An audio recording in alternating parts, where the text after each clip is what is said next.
Hello student of class 6th. Today we are going to study mathematics. Chapter number 3 exercise 3.4. I hope 3.3 तक आप सबने कर ली होगी.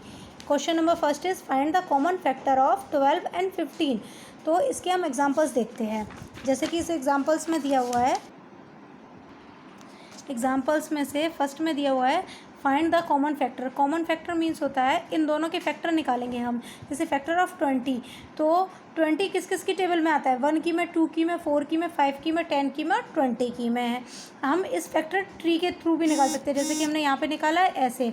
अब दूसरा है 28, तो 28 का भी ये फैक्टर्स निकाल दिया हमने. तो कॉमन फैक्टर यानी कि इन दोनों की टेबल में जो आ रहे हैं, जैसे 1 है वो दोनों की में आ रहा है तो 1 ले लिया, 2 दोनों की में आ रहा है तो 2 ले लिया, 4 दोनों की में आ रहा है तो 4 ले लिया. तो 1, 2 एंड 4 ये हो गए इनके कॉमन फैक्टर.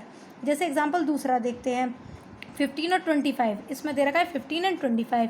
तो 15 के फैक्टर्स क्या होंगे? 1, 3, 5 एंड 15. और 25 के फैक्टर्स क्या होंगे? 1, 5 एंड 25. अब इनमें कॉमन देखो, मतलब 1 है वो दोनों में आ रहा है तो 1 ले लिया. अब 3 इसमें पर इसमें नहीं है ना तो नहीं लिया. अब 5 इसमें भी है तो दोनों में आ गया तो ये कॉमन आ गया. अब इसके बाद 15 इसमें पर इसमें नहीं है, 25 इसमें पर इसमें नहीं है. मतलब ऐसी डिजिट लेते हैं जो दोनों में हो. तो दोनों में जो हैं वो हैं 1 और 5. तो ये हो गए common factor. Next is find the common factor of 4, 8 and 12. अब इन तीनों के पता करने हैं तो पहले 4 का लिखेंगे फैक्टर्स. कितना है? 1, 2 एंड 4. अब फैक्टर ऑफ 8 के कितने हैं? 1, 2, 4 एंड 8. और 12 के कितने आए हैं? 1, 2, 3, 4, 6 एंड 12. अब कॉमन फैक्टर देखते हैं तो कॉमन देखो 1 इसमें आया है, इसमें आया है और इसमें भी आया है तो हमने 1 लिख लिया. अब इसमें 2 देखो, 2 इसमें आया है, 2 इसमें भी आया है और इसमें भी आया है तो हमने यहाँ 2 लिख लिया.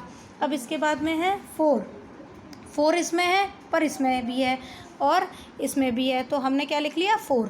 तो हमें कॉमन फैक्टर क्या मिल गए? 1, 2 एंड 4. यही क्यों है और ज़्यादा क्यों नहीं? क्योंकि अगर हम 4 का देखें तो 4 से ज़्यादा नहीं है तो इसीलिए इससे ज़्यादा इसमें नहीं हो सकते.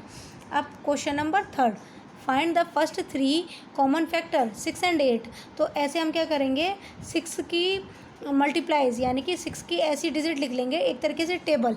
जैसे कि 1 से 100 तक के बीच में ऐसी कौन सी डिजिट हैं जिनका 6 से डिवाइड जा सकता है. जैसे 6 1 का 6, 6 2 जा 6 की टेबल लिख ली हमने, 60 तक आ गई.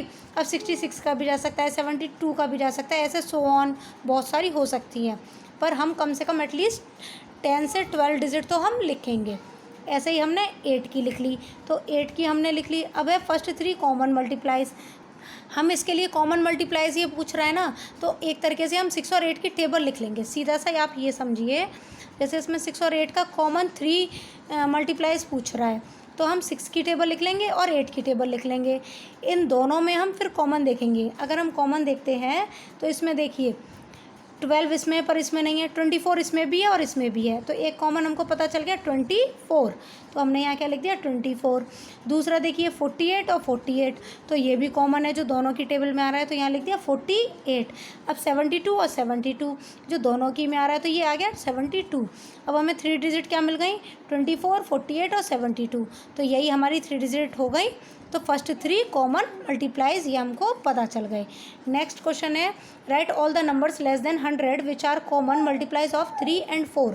ऐसे ही अब हम 3 एंड 4 के लिखेंगे. फर्स्ट लेस देन 100 से कम वाले कॉमन मल्टीप्लाइज लिखने हैं. अब हम इसमें ये करें कॉमन मल्टीप्लाइज इसमें कैसे करने हैं. जैसे कि इस क्वेश्चन को मैं आपको सॉल्व करके बता दूंगी. आप क्वेश्चन नंबर 5 समझिए. Which of the following number are coprime. Coprime के लिए फर्स्ट है 18 एंड 35. तो फैक्टर ऑफ 18 के हैं ये और 35 के हैं फैक्टर्स ये. आपको जैसे 18 के पहले फैक्टर निकालने हैं तो निकलेंगे 1, 2, 3, 6, 9, 18. मीन्स ये ऐसी टेबल है इनकी टेबल में 18 आता है. अब 35 है 1, 5, 7 एंड 35. 1 की टेबल में, 5 की टेबल में, 7 की में, 35 की टेबल में 35 आता है. अब इसका को प्राइम फैक्टर पूछ रहा है. मतलब ऐसा देखिए अब इसमें कॉमन क्या आ रहा है? 1 आ रहा है तो हमने लिख दिया 1. 1 जो है हमारा प्राइम फैक्टर है उसी को लिखेंगे. सपोज करते हैं यहाँ 3 आ रहा है और यहाँ भी मान लीजिए अगर 3 आता तो हम 3 को भी लिख देते. क्यों लिख देते? क्योंकि 3 जो है वो प्राइम फैक्टर है. पर मान लीजिए यहाँ 6 है, पर यहाँ भी 6 आ जाता तो हम 6 को नहीं लिखते। क्यों नहीं लिखते? क्योंकि 6 हमारा प्राइम फैक्टर नहीं है। इसमें सिर्फ और सिर्फ प्राइम फैक्टर लिखे जाएंगे। देखिए, as both have only one common factor which is 1, so they are coprime numbers. क्या है? को प्राइम नंबर। आई होप आप सबको ये समझ आई होगी। इसी के बेस पे जो ये एक्सरसाइज है 3.4, ये आपको प्रॉपर पूरी सॉल्व करनी है। जिस बच्चे को ये क्वेश्चंस नहीं समझ में आए वो एक और बार उस एग्जांपल्स में से रीड कर सकते हैं और इसके बाद में मैं PDF सेंड कर दूँगी। Thank you, have a nice day.